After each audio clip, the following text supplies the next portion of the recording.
Good morning, I'm Sangeeta, Kandola. Tensions are escalating this morning between the Russian military and the head of the Russian mercenary group Wagner.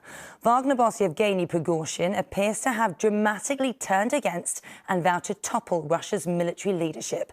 He and his troops now appear to have crossed the border from Ukraine into Russia, entering the city of Rostov-on-Don. Russian officials have ordered his arrest for encouraging rebellion. Callum Watkinson reports. This unverified video appears to show Russian mercenary commander Yevgeny Prigozhin at a Russian base in the Russian city of Rostov-on-Don. It's not clear how many Wagner mercenaries he has with him, but he says he's in control of the base and Rostov's airfield too. Other videos appear to show the Russian military on alert. They are calling Prigozhin's actions mutiny. He says his movement to Rostov was a march for justice, after weeks of angry rhetoric directed at the Kremlin. In an audio message released earlier, he claimed his troops had crossed the border and entered Rostov with no resistance from border guards.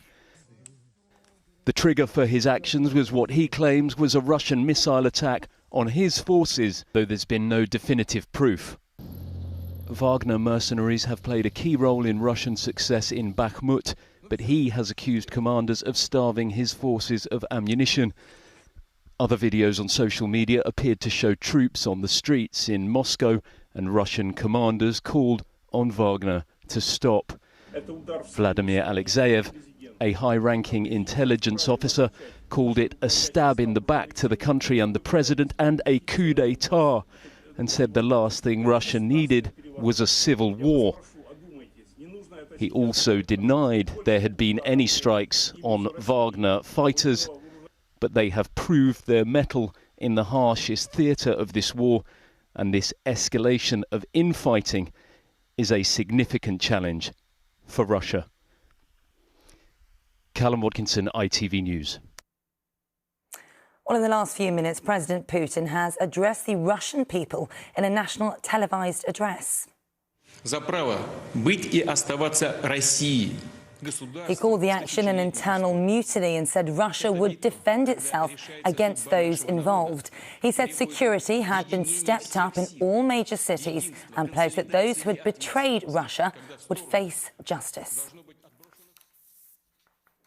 Email exchanges with a leading deep-sea specialist appear to show warnings over the safety of OceanGate's Titan submersible were repeatedly dismissed by the company's chief executive. Rob McCallum told OceanGate boss Stockton Rush that he was potentially putting his clients at risk and urged him to stop using the sub until it had been certified by an independent agency. Mr. Rush defended his qualifications. He was among 5 passengers who died on board the vessel. Many people within the community who all, without exception, operate classed and certified vehicles. And we identified that an outlier, someone who wasn't prepared to adhere to the highest possible standards, was a risk.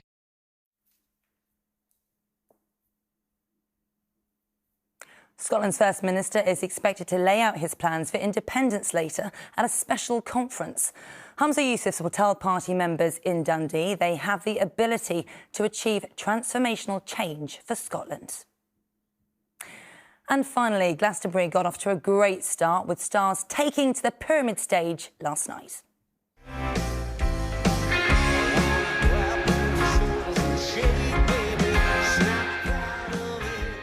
Arctic Monkeys headlined the festival, much to the crowd's approval. Their performance was hanging in the balance after frontman Alex Turner got laryngitis. Meanwhile, Foo Fighters paid tribute to the band's late drummer Taylor Hawkins. And later today, NHS staff will take to the pyramid stage to celebrate 75 years of the health service.